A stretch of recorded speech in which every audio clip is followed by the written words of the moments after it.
Fala, galera, tudo bem? Me chamo Lisandro, tô aqui com meu parceiro Luciano. Fala, pessoal, boa tarde. Gente, eu tô aqui hoje com uma dupla inacreditável. Como eles são ruins, ganharam porcariazinha de medalhas, ganharam quase nada. Quer ver? Um deles tem 2 ouros, 1 prata e 1 bronze em Olimpíadas. Tô certo? Tá errado. Tô errado? 2 bronzes. 2 bronze.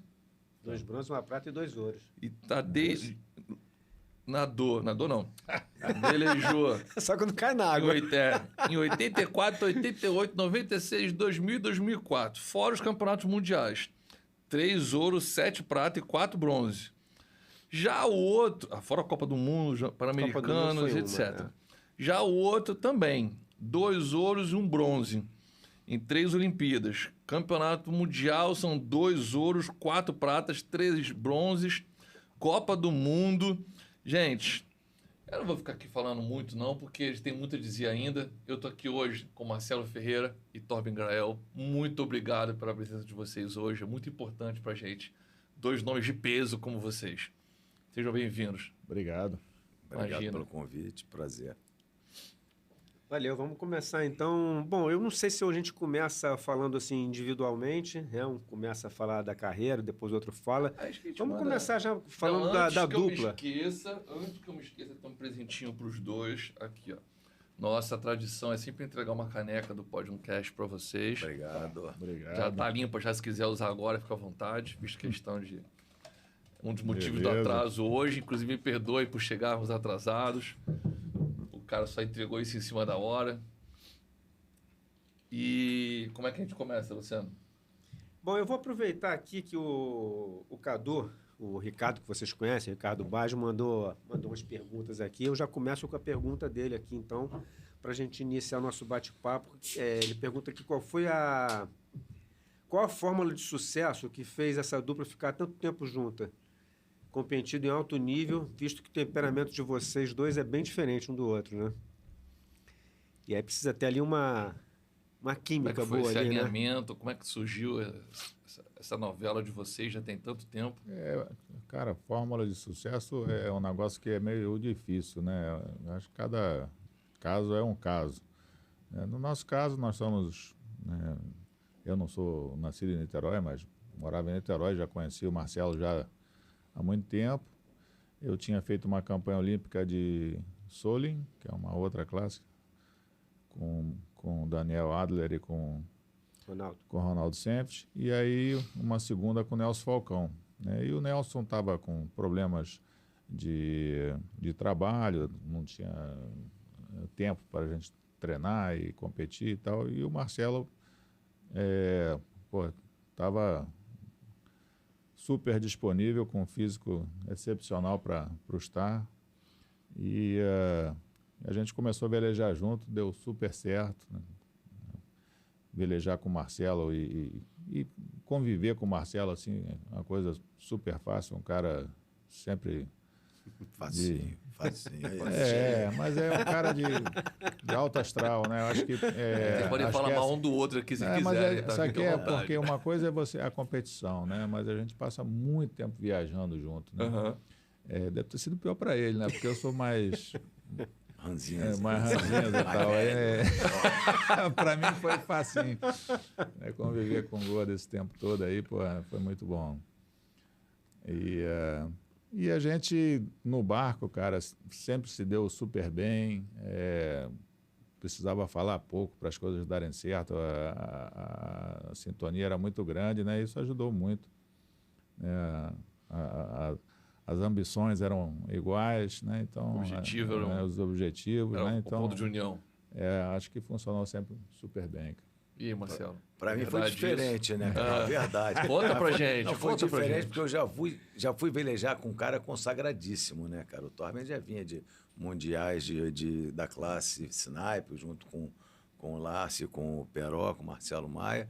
Ele tinha vindo de uma Olimpíada, 2 Olimpíadas com grande êxito, com a prata em Los Angeles e depois com bronze em Seul. E eu caí de paraquedas ali no final de 88, que eu estava até nos Estados Unidos, quando o Torben falou, vamos fazer uma campanha visando o 92. E aí eu voltei para o Brasil em dezembro de 92, começamos logo a velejar. começamos as nossas empreitadas para fazer as Semanas Olímpicas da Europa já a partir do início de 89. Então, para mim, no início, foi um peso muito grande. Você chegar com um cara consagrado, eu era um Zé Ninguém na vela. Não era um Zé Ninguém, né? Não, velejei de laser, fui medíocre. E eu optei por ser um bom proeiro. Era melhor ser um bom proeiro do que um timoneiro medíocre, cara. Então, E aí foi uma união perfeita. O Torme é um cara sempre muito exigente, né? Eu sempre fui meio escrachado, meio à la boa, assim. E isso me fez muito bem também, botar umas regras a mais, né? Ajudou a ter mais foco também. Ajudou a ter muito mais foco. E o que o Torme falou, a gente tinha sempre o mesmo objetivo, cara, que era ir bem e melhorar cada dia.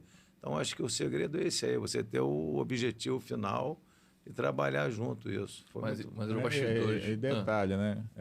A gente começou muito bem, ganhamos o Mundial no começo, lá em 90. Um ano depois que a gente começou a competir junto. Mas a primeira Olimpíada nós passamos em branco. Foi Primeiro, né? Qual foi a Olimpíada? Barcelona. 92. Só que aí depois disso a coisa encaixou bem. Você é proeiro e a sua posição que é Timoneiro. Timoneiro, né? Mas O proeiro precisa ser o proeiro precisa ser mais pesado, né? Nessa classe. Nessa classe, né? Porque...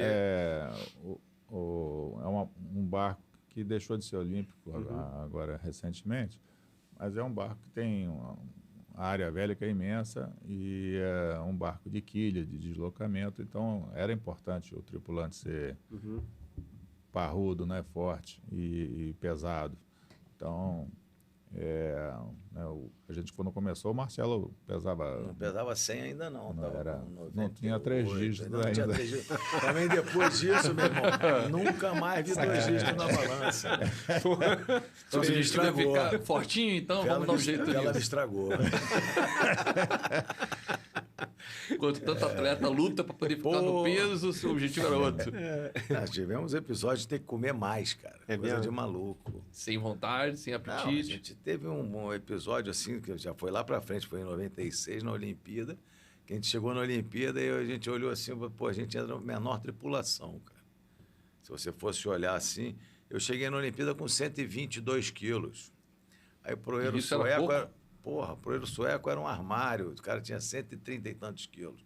Um policial, o Robertinho, o Sinibaldi, cara, o cara pesava 140 quase. O australiano, pô, a gente começou a botar despertador para comer. Levanta para comer, vai tomar sundae, hambúrguer, tudo anti-atlético a gente fez lá. É Cara. o contrário da luta, né? O cara ali, faz um esforço para perder mata lá pra peso, perder vocês... peso, Mas essa foi a última Olimpíada Sem limite de peso. Sem peso. Aí passou a ter limite de peso. Para eu estar? E aí pra gente foi bom. E por que o timoneiro tem que ser mais pesado que o... Não, o proeiro. O proeiro tem que ser mais Essa era pesado, livre, né? Mas a posição no barco, né? O timoneiro, ele vai, como vai tocando o barco, que a gente fala, você vai prestando atenção mais no barco e fazendo a escora, que chama, que é o contrapeso, né? E o tripulante vai numa posição que é mais efetiva. Ele vai sentado assim mais para fora, mais embaixo. Por isso que é melhor ser o tripulante mais pesado. Vai levando onda na cara ali. Vai levando mais coisa, água na cara também. Bastante coisa. É muito ruim. Não, cara, ruim. Tudo. Hoje, de repente, eu ia falar que tá meio incômodo, mas fazia parte do jogo. Bom, não tem negócio de ruim, cara. Eu fico imaginando, a gente mete a cara na lama se precisar. Você tem que pensar, se tá ruim para mim, imagina para o outro, cara. Né? Mas aqui no Brasil é uma coisa, né? Quando a gente vai correr no norte da Europa, Água aí fria. era diferente, né, cara? Acho que o cara que veleja direto lá no norte da Europa Água é 0 grau, imagina. é mais desconfortável, né? Por que a Star saiu das competições dos Jogos Olímpicos? Bom, Vocês estavam ganhando tudo, pô, na época, né?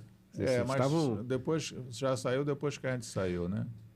Vocês já tinham parado, né? Já tinha parado. Quando entrou o Robert Chat e o Prada, né? O Bruno Isso. Prada. Nossa última campanha foi 2004, né? E aí depois a gente, para Londres, a gente ainda vinha, assim, mantendo, velejando e tal, mas aí já começou a ficar complicado, pouco apoio e tal, e aí a gente resolveu parar. Tivemos bons resultados em 2010, que foi acho que o último ano que a gente velejou. Terceiro no Mundial. Fomos aqui no terceiro Rio. no Mundial aqui, fomos bem no Europeu, fomos bem no Pré-Olímpico, mas aí estava... Ter que tirar dinheiro do bolso para velejar a essa altura do campeonato com 5 medalhas, Gordo com 3 medalhas, não fazia muito sentido, não. E aí a gente resolveu parar, e acho que foi bom. Paramos... Vocês pararam em 2004, né? a Não, última Olimpíada foi em Olimpíada 2004. foi. Ah, não, depois vocês ainda ganharam mais medalha em 2010. Mas... No meio fizemos volta ao mundo ainda. No É, Brasil vamos chegar lá, vamos chegar lá. Mas você também foi campeão, não, foi medalha de prata com outro timoneiro também, com um alemão, não foi? Não, Mulher? isso Foi outro barco? campeão mundial. Foi um mundial. Foi Foi um mundial. mundial em 97. Foi justo em 97 também a classe Star saiu da Olimpíada. Né? Depois de 96. Logo depois de 96 Ficou um ano saiu. fora do depois voltou. Aí voltou. Esse ano Rolou um fora ele ganhou tapetão o lá, Mundial voltou. com o alemão. Mas a Star continua fora dos Jogos Olímpicos, né? Continua Agora fora. ficou fora. Nem tem O previsão. que de voltar, acontece? né? As classes olímpicas, né, elas começaram na primeira Olimpíada da Era Moderna. E os barcos eram barcos imensos, né, para o padrão de hoje, né, com muitos tripulantes, barcos grandes. E as coisas foram mudando com o passar dos anos. O Star era olímpico há muito tempo,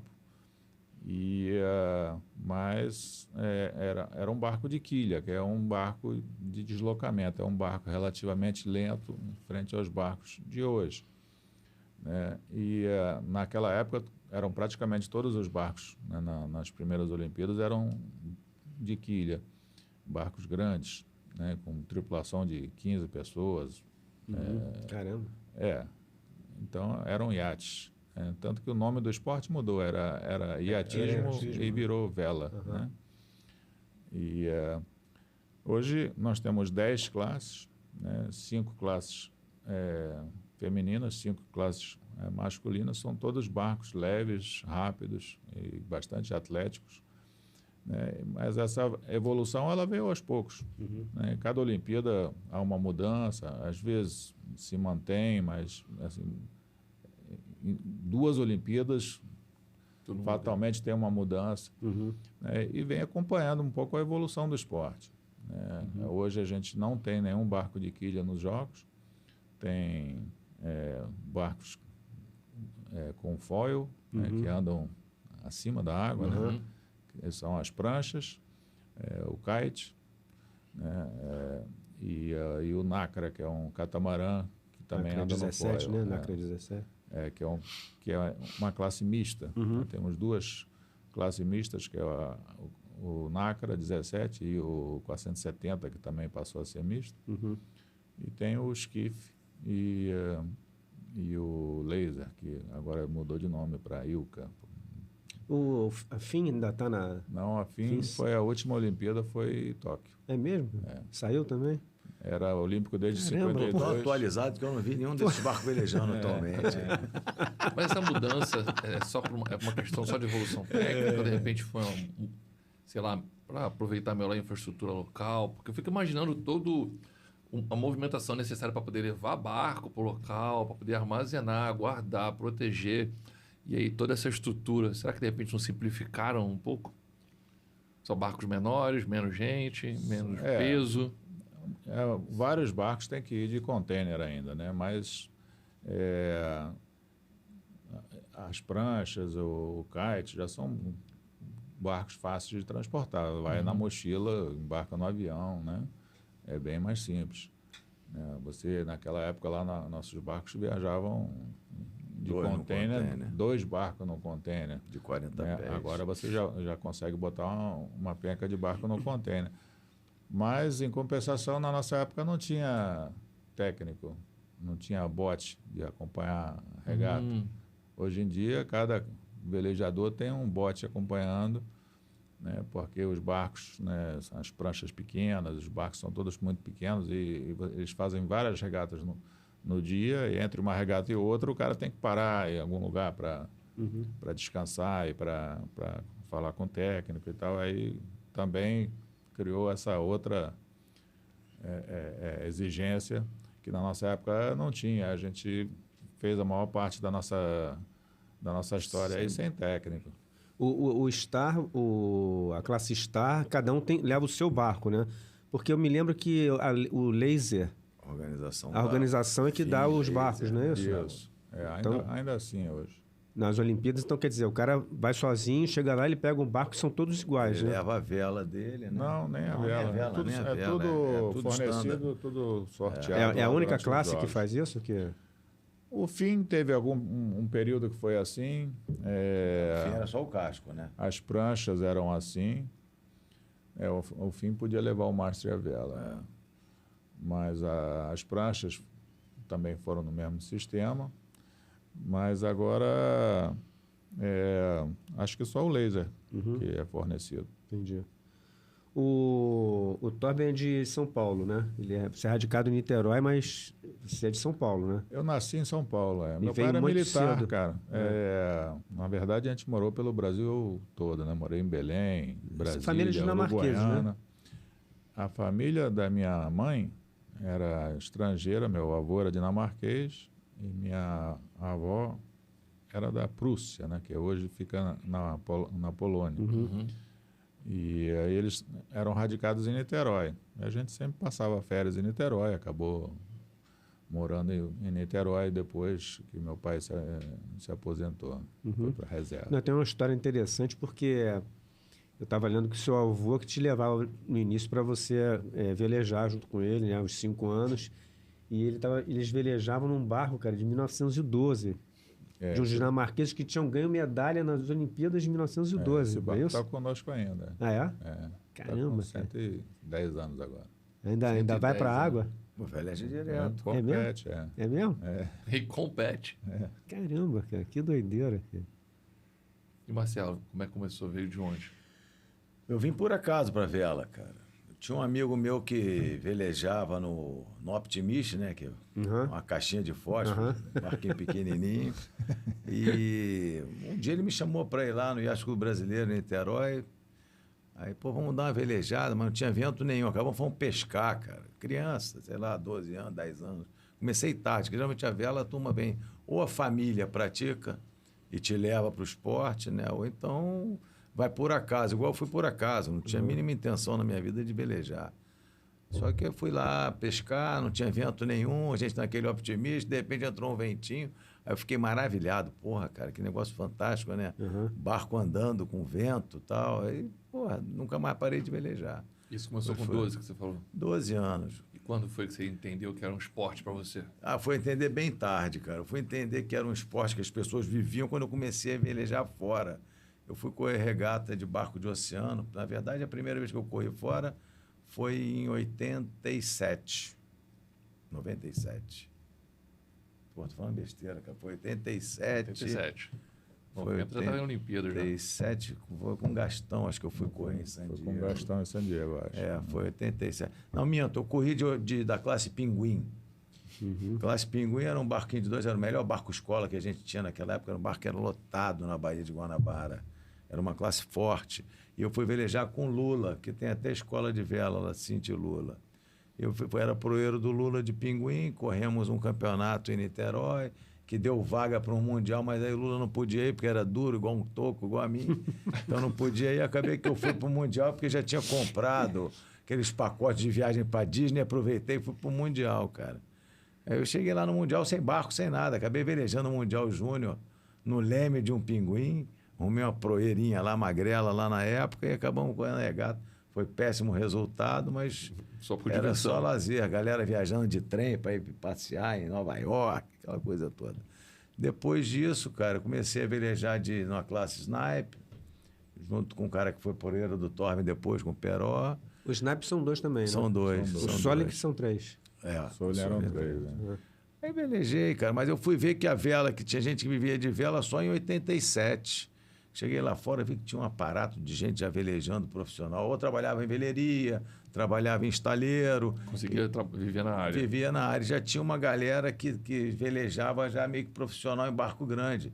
Eu, em 88, fui correr uma regata no Havaí.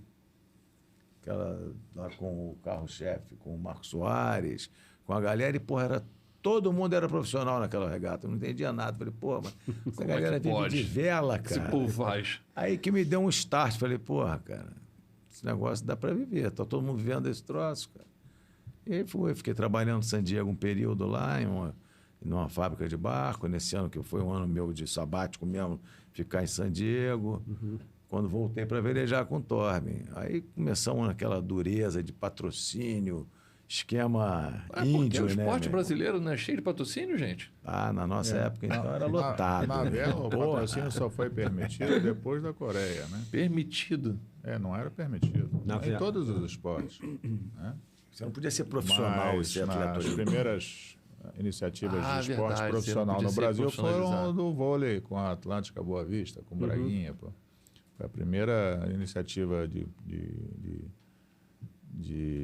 patrocínio no esporte no Brasil. E aí teve aquela disputa, né, da Atlântica Boa Vista com a Pirelli. Lá dos times de São Paulo. E a vela só abriu para patrocínio depois da Coreia. Então foi nossa primeira campanha de Barcelona, só que a gente não tinha patrocínio nenhum aqui no Brasil. Seu Então, foi 88. 88. Aí a gente, para pagar a campanha de estar, a gente velejava de barco de oceano, de barco grande. Porque aí ganhava um dinheirinho lá para poder sustentar o estar, porque não tinha apoio nenhum de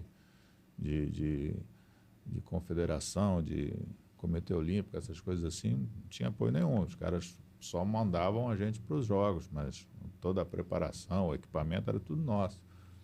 Então, tinha que pagar de alguma maneira. A maneira de pagar foi fazendo a regata. Imagina que não é nada barato também se sustentar na vela. Não, você ganhava, pô, você ganhava pra caramba, você ganhava uma passagem. Quando você ganhava o Campeonato Brasileiro, te dava uma passagem. Só a passagem. Não, pagavam só a passagem. Tá, Você fala, mas aí você que só aí vou pede pra por onde? conta própria, Eu vou pra por onde, conta pô, com essa própria. passagem? Não tinha hospedagem, não tinha alimentação, não tinha nada, cara. Você falei, pô, maneira a Aí passagem. levar todo o material, levar para qualquer lugar Não, também. Tinha que ser um lugar. Chegava para ser ridículo. Cara. Você parar para pensar hoje, muita maluquice. A gente fez cada coisa para ir velejar, de tipo, dorme uma noite no avião, né? Pô, tá economizando. Aí chegava lá na Itália. Para não pagar hospedagem. A gente teve um apoio muito bom de um cara, que é o Lilia, que era a fábrica de barco, que o Torben conheceu antes já, velejou nos barcos dele em 88. Era um cara que, pô, ajudou bastante a gente. Ele dava carro, dava barco. Barco não era nosso, mas ele sempre emprestava barco novo pra gente, que era o dono do estaleiro. Era o barco, o carro, e às vezes, quando a gente ganhava a regata, ele dava um prêmiozinho. Tinha uma merreca lá em lira italiana ainda. E a gente fazia esse programa mesmo, fechadinho, cara. Como é que é a viagem? Não, a gente sai daqui na quinta, à noite, no voo, chegava no aeroporto em Milão, pegava um ônibus até a estação, pegava o trem até o Lago de Como, onde era o estaleiro. Meu irmão, chegava lá para fazer o quê? O cara preparava um farnelzinho, um sanduíche, sentava no carro e dirigia 1.200, 1.300 quilômetros para chegar ou na Alemanha ou na Holanda para correr regata. Chegava lá, sábado de manhã, montava o barco e ia regata. Enquanto Já- o povo já lá economizamos fora. duas economizou noites. 2 noites. Fomos 2 noites de hotel, cara. E o povo lá fora cheio de estrutura. Pô. Hoje em dia tá bem diferente, né? Ele falava assim, porra, Torben, eu não conhecia nada. Eu falei, Torben, vamos dormir onde? Pô, vamos ficar aqui, ver se alguém chamou a gente para dormir em algum lugar, cara. Senão, você espera o clube fechar e dorme no bar Uma do aula clube, caritosa. Não, era complicado, mas era bom. Pô, não dá para falar que foi ruim. Não, Mas a aventura em si já deve não ser dá muita para falar coisa. que foi ruim, não, meu irmão. E Torben, como é que foi seu começo na vela? Você veio de uma família de vela e quando você resolveu Era muito ruim, hein? viver... Pô, o cara era fraquinho, meu irmão. Se for comparar com a filha, então, pô. Meu avô foi quem começou a tradição da família na vela, mas ele não velejava na Dinamarca, não. Ele fazia equitação lá. Ele, quando se mudou para o Brasil, se apaixonou aqui pela Baía de Guanabara, lá, pelo Rio de Janeiro, e começou a velejar aqui no Brasil. E aí meus tios começaram a velejar, né? Minha mãe, minha tia também velejava, por influência dele. E meus tios foram tricampeões mundiais de sniper, foram para 2 Jogos Olímpicos, foram sextos na Alemanha, lá em Kiel, e sétimos em Acapulco, que é a Olimpíada de Munique e do México, né? E, quer dizer, foram ótimos resultados, assim. E aí, por influência, assim, do meu avô, que Seu espelho, né? Acabou começou a incentivar a gente a fazer e tal. Mas aí o começo foi muito na brincadeira, assim, bem lúdico mesmo. Só quando eu mudei para Brasília que eu comecei a competir um pouquinho lá em Brasília. E aí a gente ainda apanhava um pouquinho, né? Eu comecei a pegar mais a manha velejando de tripulante dos meus tios quando eu vim estudar no Rio, né? Aí Isso já com quantos anos? já fiz vestibular, né, em 78, e aí comecei a velejar junto com eles aqui no Rio. E aí aprendi muito com eles, né? Era a família Schmidt, né? Não era Grael ainda. Era né? Schmidt. O Grael não tinha entrado ainda, né? Meu pai ficava bravo, cara, que o nego botava o Schmidt no sobrenome por causa dos tios, né? Hoje em dia é o contrário, né? O nego chama os tios de família Grael. E deixa eu entrar um pouco na vela oceânica, que vocês também brilharam, né, na vela oceânica. Em 2000, você...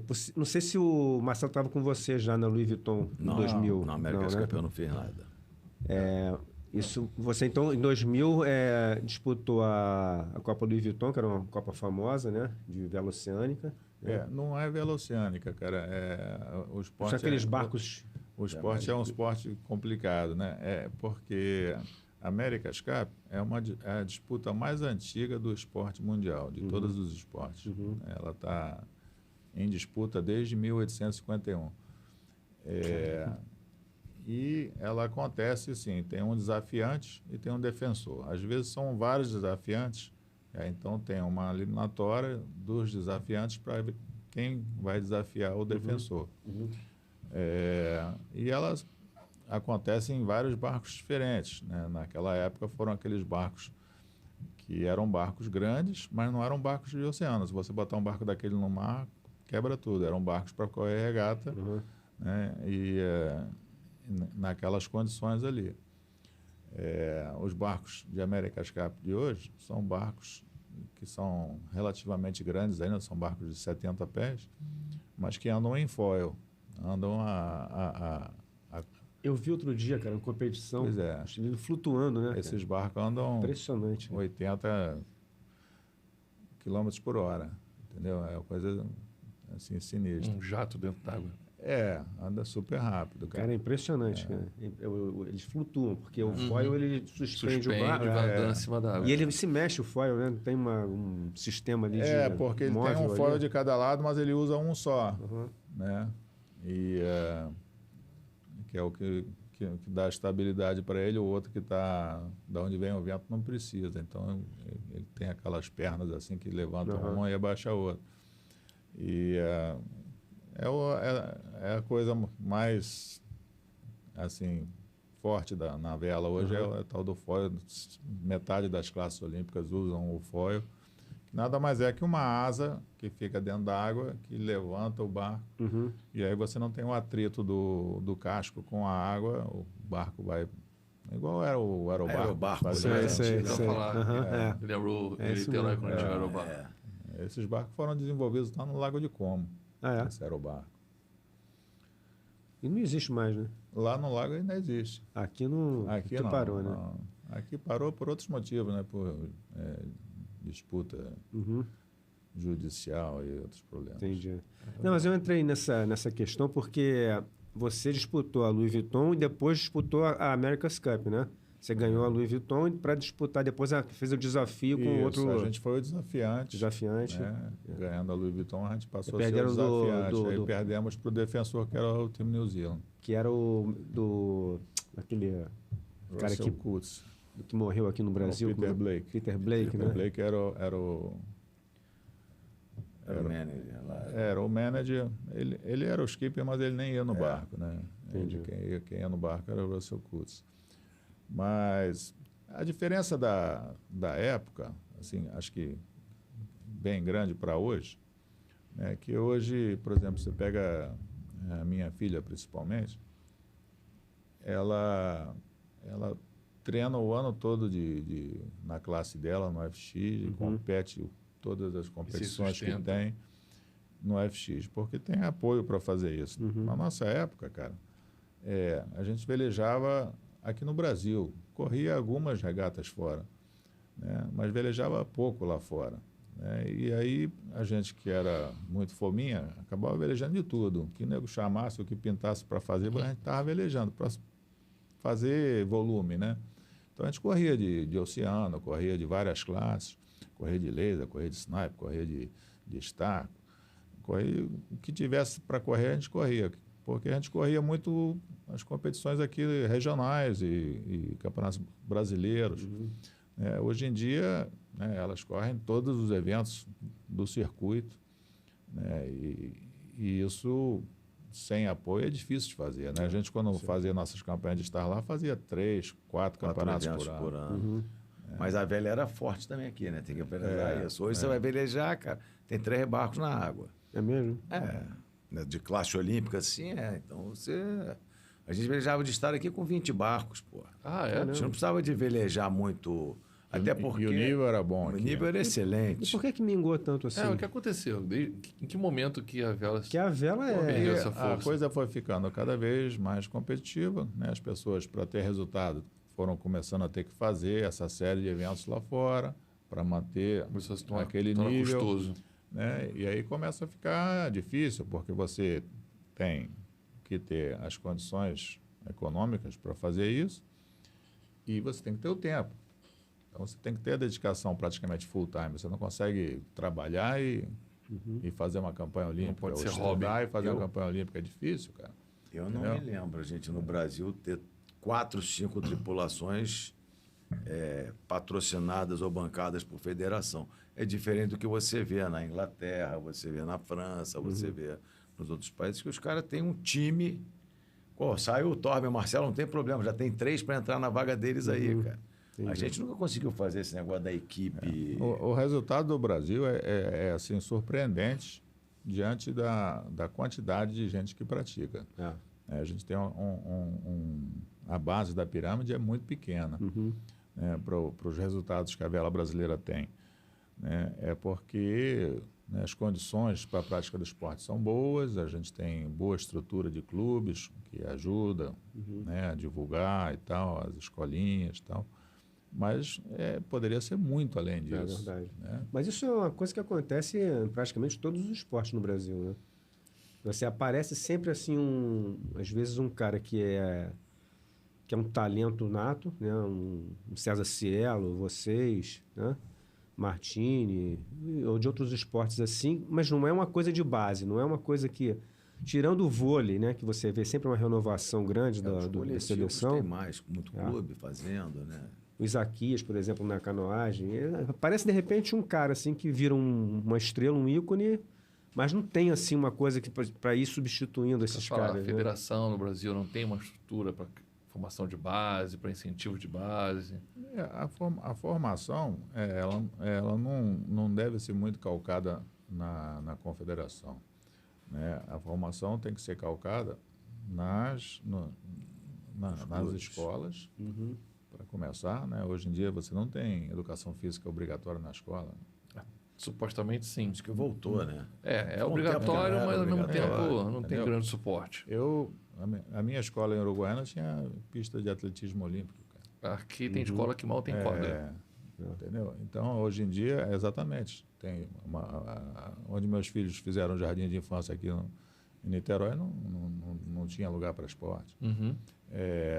Aí é aquela coisa, né? Quando tem esporte, futebol para os meninos e queimada para os meninos. Mais fácil, mais barato, joga uma bola e se vira, ponto final. Então isso é um problema, né, de infraestrutura das escolas que a gente tem hoje nas grandes cidades, né, que não tem espaço e não tem iniciativa, porque se você fizer acordos, tem muita locais para prática esportiva ociosos. Então, você tem que juntar as escolas com os clubes, com os locais onde você pode fazer a prática esportiva, né? Não necessariamente tem que ser feito no local da escola.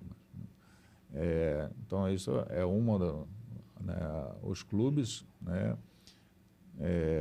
eu acho que é outra, né, fonte grande de desenvolvimento do esporte, né? E é um dos motivos do sucesso, talvez, da vela, que tem uma estrutura boa de clubes, né? Mas é que a estrutura ela tem um tamanho que para o Brasil é pequeno. Mínimo. Podia ser muito mais se a gente tivesse, igual tem na França, escolas públicas de vela. Não consigo nem imaginar no Brasil escola pública de vela. Pois é. Então, essa é uma diferença. Cultura, né, cara? Cultura também do país, né? Enorme. Né? Quem são os principais destaques dos clubes brasileiros? Onde é que você pratica atletismo no Brasil, cara? Aqui no Rio você vai ter... Você tem que ir para um Não, clube... aqui nem clube. Você vai ter aqueles... Como é que é? Aqueles parques olímpicos que tem... Tipo que tem no Mas são Sampaio. pouquíssimos. Né? Quando tem professor, quando tem infraestrutura. E, no entanto, cara, a gente tem uma mistura de raças, né? Uma genética que para o atletismo seria ideal, porque você tem todo tipo de gente. Nós temos todo biotipo para qualquer modalidade. Isso é verdade. Né? Então, a gente deveria ser uma potência no atletismo, mas não tem ninguém fazendo, cara. Como é que vai fazer? Não tem. É difícil. Na vela hoje, quem é que a gente pode destacar de clubes que realmente fazem base no Brasil? Tem de vocês lá em Niterói, né? Nosso clube está sem escola de vela. Está bem limpo, há bastante vela, tempo, no geral, acho. Entendeu? Os clubes que fomentam bastante a vela no Brasil hoje, eu acho que são os clubes grandes, né? As Clube do Rio de Janeiro, e as Clube da Bahia, né? As Clube de Brasília, alguns clubes em Jangadeiros e Veleiros em Porto Alegre, né? Mas são poucos. Né? Quase insignificante perto do total da possibilidade que teríamos, né?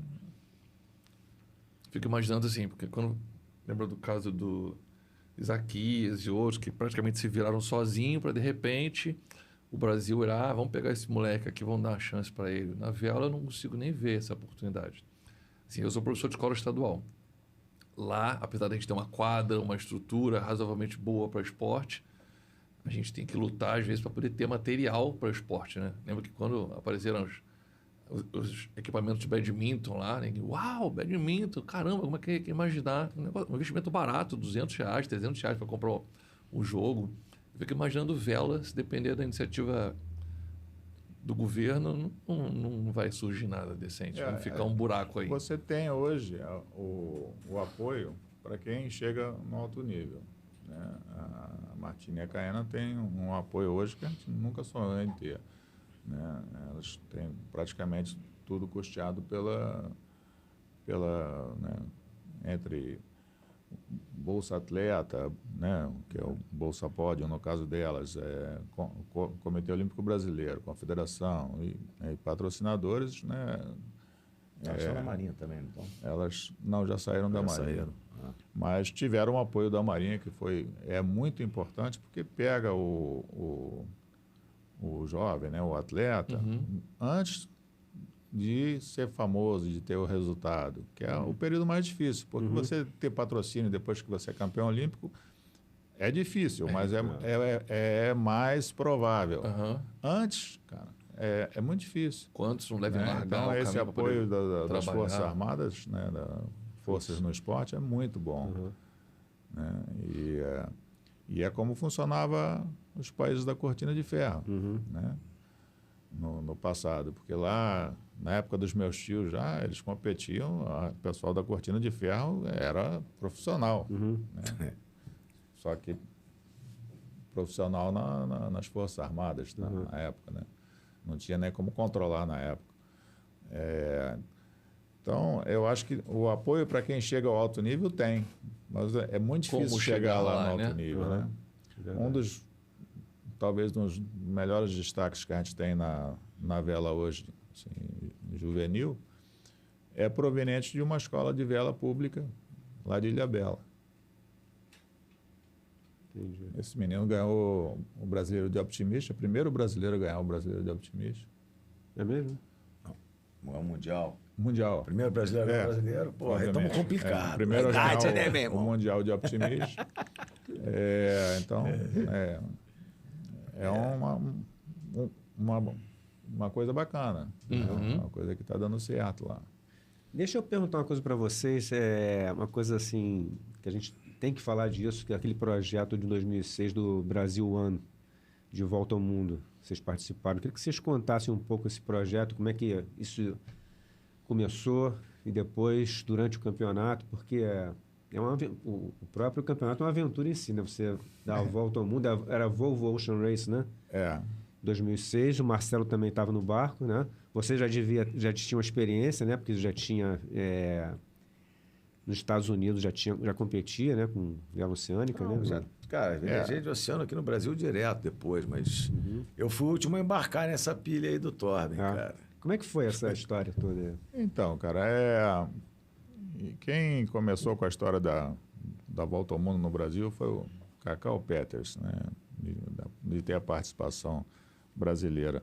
Era uma coisa que parecia assim meio distante, né? Até a gente conseguir lá o bicampeonato olímpico. O Alan estava organizando no Brasil um evento que chamava Match Race Brasil, que é o sistema de disputa da America's Cup, que é um barco contra um. Né? É sempre um de cada vez. Um contra um, não tem vários, como tem na regata normal. E aquilo foi um sucesso muito grande aqui naquele período, né? E junto com a nossa vitória lá nos Jogos, né, criou um momento favorável, né? O Alan trabalhou bem também, conseguiu, né, juntar aí um grupo de patrocinadores, né? No final foram 11 patrocinadores da equipe. Porque, pô, é caríssimo o esporte, né? Competição. Um barco daquele quantos tripulantes? É um barco de Fórmula 1, né? Cara? São 10 tripulantes. tripulantes. Qual foi o tempo de percurso aí? A competição começou em outubro, acabou em junho, né? Mas ela vai parando várias etapas. Mas foi um projeto super bacana, porque nós construímos o barco no Brasil, né? Aí foi muito divulgado, né? A escolha, a construção do barco, a escolha dos tripulantes, como era a vida a bordo, e o barco, né? Acho que uma escolha feliz foi o nome do barco. Então passou a ser as pessoas viam realmente como o Brasil naquela competição. E foi a primeira vez, eu acho, que teve tanta gente seguindo a vela fora dos jogos. Porque nos jogos sempre tem uma certa, assim, o pessoal seguindo, porque tem uma expectativa boa de resultado, né? Então, as pessoas ficam ali seguindo o resultado. Fora dos jogos, né, a vela fica bem apagada, esquecida, né? Então, essa foi a primeira vez que teve assim, você pegava um táxi e o cara perguntava, pô, como é que tá lá o negócio do barco? Que maneiro. Então, foi muito eu bacana. Eu acompanhei bem essa época. Foi 2006, eu me lembro que eu fui. Teve uma parada aqui no Rio, né? Teve. Ali na Marina da Glória, não foi? Foi. E aí eu fui lá ver os barcos, né, cara? Eu com minha mulher, né? Sei que. Cheguei lá, os caras tinham ido embora. Mentira. Chegou atrasado. Eu cheguei atrasado, cara. Pô, os caras tinham acabado de sair, cara. E são barcos enormes, né, cara? Uma vela, qual é a altura de uma vela? 33 metros era o mar do Brasil. 33, né? Você era o timoneiro, o comandante do barco, né? Comandante. E você, Marcelo? Era o xerife? Era do açoite. Bora! O povo comia solto lá. Não, eu fazia ali regulagem de vela, né? E parte de cozinha. Ah, é? É tudo dividido. Tem isso no barco, né? Também, lá no meio do... Cada um na sua tarefa, cara. O barco tem 10 tripulantes, que é para fazer a manobra do barco, para, né, velejar o barco, mas você tem as outras funções. Então, um é responsável pela parte médica, não, são dois, na verdade. Porque o segundo médico. Porque se o primeiro se machucar, tem que ter alguém que cure ele, né? Então, um era o Marcelo, o outro era o Joca, que é um engenheiro. Né? Mas ele faz um curso de primeiros socorros ali e é quem vai te tratar lá quando você se machucar, né, entendeu? Sutura um pernil de porco em cima da mesa. Isso eram as aulas lá na Inglaterra, porra, de maluco. Aí tem o cara que é responsável pela elétrica, da eletrônica, do motor, da alimentação, que era o Marcelo também, da segurança, do equipamento de segurança. Uma etapa mais longa, quanto é que qual era A do Brasil 1, acho que foram duração? 26 dias, eu acho. 26 dias dentro d'água. Eu fiz uma na volta ao mundo Assim, seguinte direto, de sem parar? 40 dias, cara. 40 dias sem parar. De Qingdao, lá no norte da China, até o Rio de Janeiro. Cara, que loucura, Como cara. é 40 dias dentro do mar? Como é que é 20 e poucos dias? Mas não é dentro do mar? 40 dias estilo Amir Klink ou Família Schulman. Então, eu li o livro do Klink e eu fiquei É chocado. 40 hoje. dias em competição, cara. E o barco dentro é completamente... Espartano, eu acho. não tem Tudo nada, preto, cara. de carbono. É preto, porque a tinta Maca, né? pesa. Cama não é maca. Conforto nenhum. Pra que Não. isso? Pra quê, né? Dormia o quê? cansado. Dormia 3 horas no máximo, O 2. turno é 4 horas sim, 4 horas off. Só que À noite, que era o do que quarto acontece? dia de seis. Você...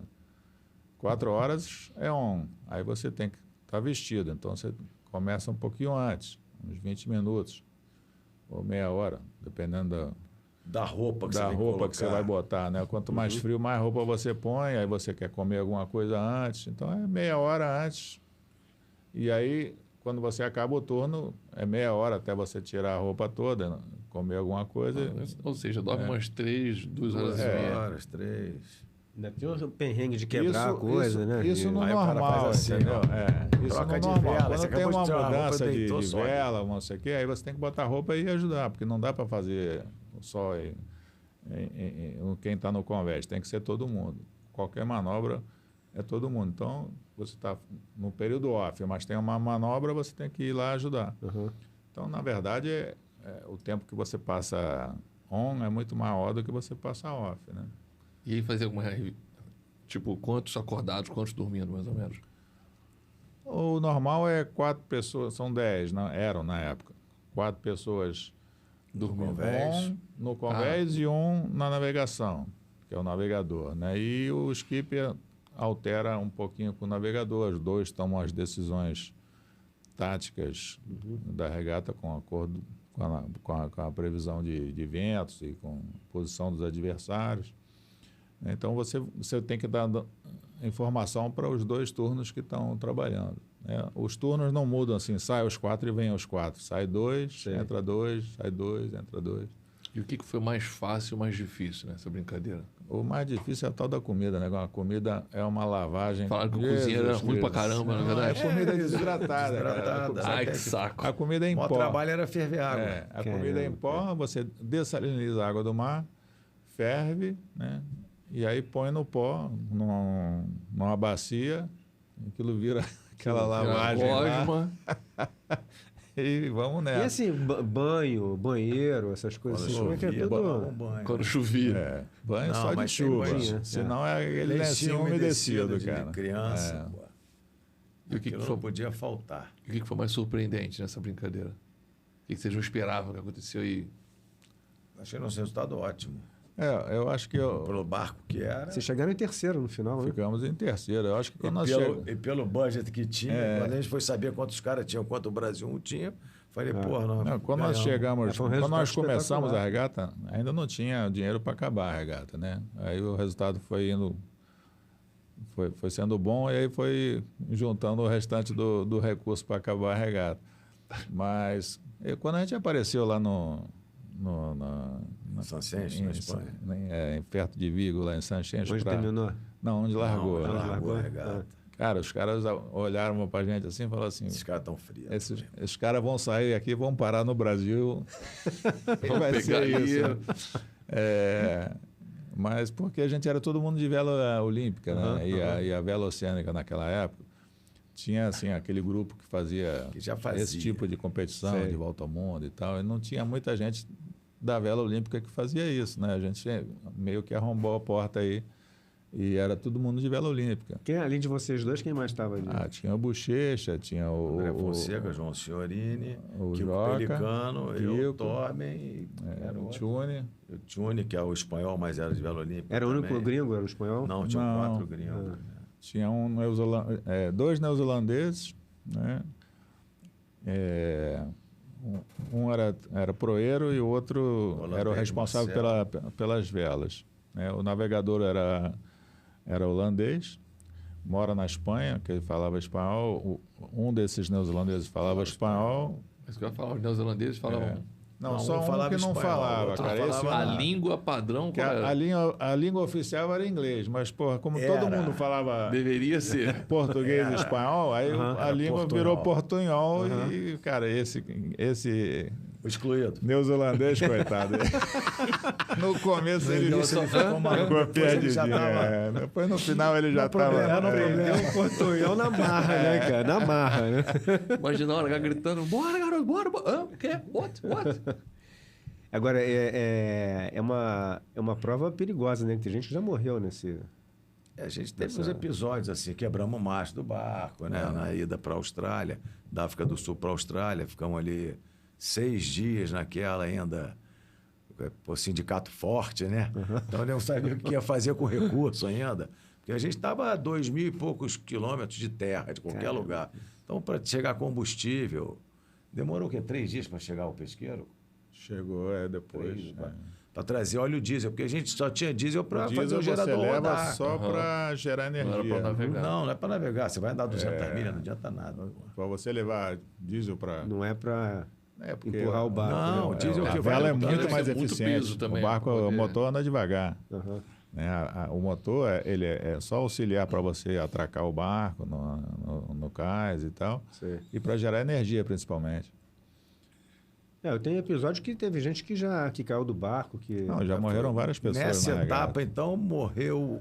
Na etapa que a gente fez, foi Atlântico Norte, né? É. Morreu um da tripulação de um barco holandês e o barco espanhol afundou, cara. O barco afundou. Os caras abandonaram o barco e foram E pro o barco que com- socorreu o que afundou foi o barco do cara que tinha morrido uma pessoa. que estava já no saco preto dentro do barco. Mas ele morreu Dentro da de água. hipotermia, que é Ele de... caiu dentro da água e morreu de hipotermia. Que loucura. E aí, o cara, quando pegaram esse cara... E dentro conseguiram achar ele, tentaram reanimar, mas não como é que conseguiram. pegaram ele? Conseguiram? Era Não 2 horas da manhã, conseguiram. 3 horas da manhã, cara. E você Iluminação pega... zero? É. Como é que acha um cara desse? E às vezes você está em mares enormes, né? Não, tava Nesse tava dia bravo. estava horroroso. Mesmo. E a regata, minha lavar. filha fez a regata também, na etapas do Mar do Sul, né, que da Nova Zelândia para Itajaí, também morreu um cara, mas esse também não acharam, não. Que isso. E a família de vocês? Aceitava essas coisas de boa, assim? As esposas, sei lá. De bolso. Aceita de bolso, velho. É assim que eu pago as Tá contas. bom. Só tem esse jeito de pagar a É conta assim que eu pago as agora, velho. contas, ou é isso, eu não sei o que a gente Não, faz. mas a família é muito duro. Eu ainda estava com 2 filhos pequenos na época, pô, a mulher sofreu, cara. Fico imaginando a pressão que é. Conseguiu viajar, foi em algumas etapas, passamos um Réveillon junto lá em Cape Town. Ela foi à Austrália sem as crianças, mas a viagem é porque é longo, né, cara? Aham. Não é uma regata de 1 mês. Tá. Você faz as etapas, mas também, pô, é um negócio curto. Não dá para ficar indo e voltando. Claro.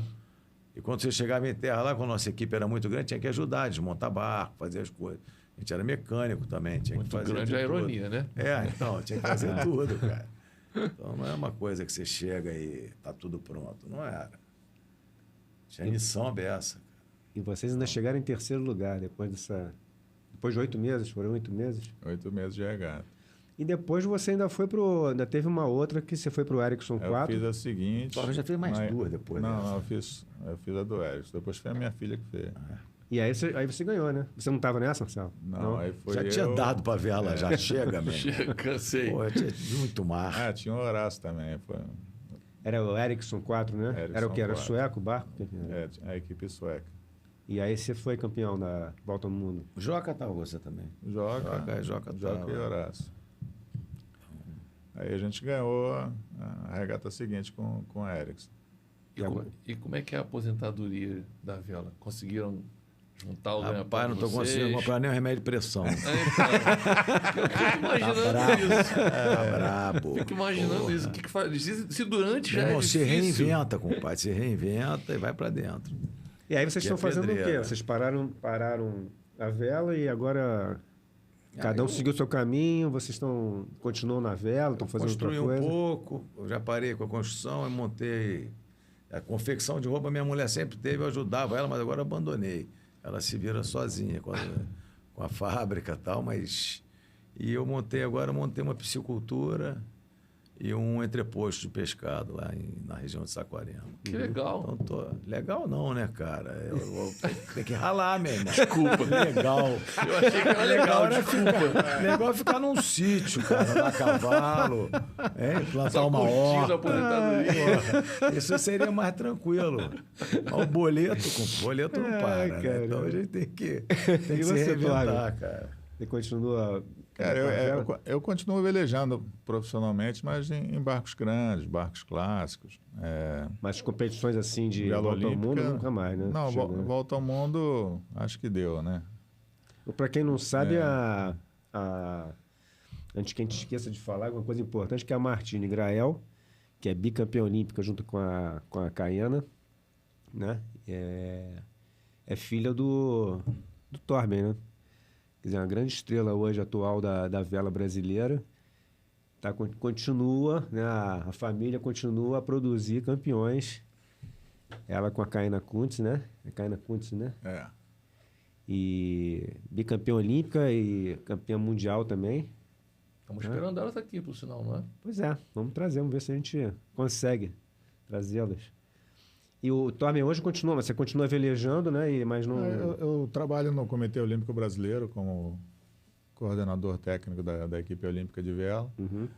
E tenho uma sociedade em Marina, em São Paulo. A gente está fazendo outra em Furnas, outra em Goiânia. E vai... O boi dele tá mais na sombra, entendeu? Mas também correr atrás também. Legal, cara, legal. Temos Acho nosso que tempo. chegou, né? Chegou o tempo já. A gente quer agradecer enormemente a presença de vocês. Assim, nós temos um pequeno objetivo de tentar homenagear, falar do esporte brasileiro, para poder realçar cada vez mais o Brasil. E vocês são dois nomes assim de muito orgulho para a gente. Todo Muito obrigado pela presença de vocês. Apesar de assim, achar que psicultura não é grande coisa, entendeu? Mas Vai dar certo. a gente Obrigado aí. está muito orgulhoso de ter vocês aqui, muito grato, né? Porque todos que vieram aqui, cara, são grandes atletas que fizeram a história, fizeram e fazem a história do esporte no Brasil, né? E vocês, cara, são dois craques, né? Dois ídolos mesmo, né? A gente sempre tem ídolo do futebol, né? referências. Zico, Pelé, não sei o quê, mas, pô, entre vocês dois. vocês dois aí, cara, são hall da fama, assim, fácil, né? Do esporte. Então, assim, muito obrigado por vocês terem vindo, tá? Obrigado a vocês. Legal, foi um Sucesso prazer aí estar pra aqui. vocês também. Obrigado. Cara. Sim, Valeu. espero. Obrigado. Obrigado, gente. Rapaz, já estava explodindo aqui, hein? Tomei o remédio de pressão na hora de vir embora. Pô, não, tomou mais cedo. Velho é foda. Tomei carrapeira. Gente, é assim que eu fecho. Por favor, quem gostou, clica lá em curtir. Não esquece de clicar em compartilhar. E entra no site podiobrasil.com.br. Obrigado, gente. Um abraço. Até a próxima. Melhor finalização, amigo. Caguei.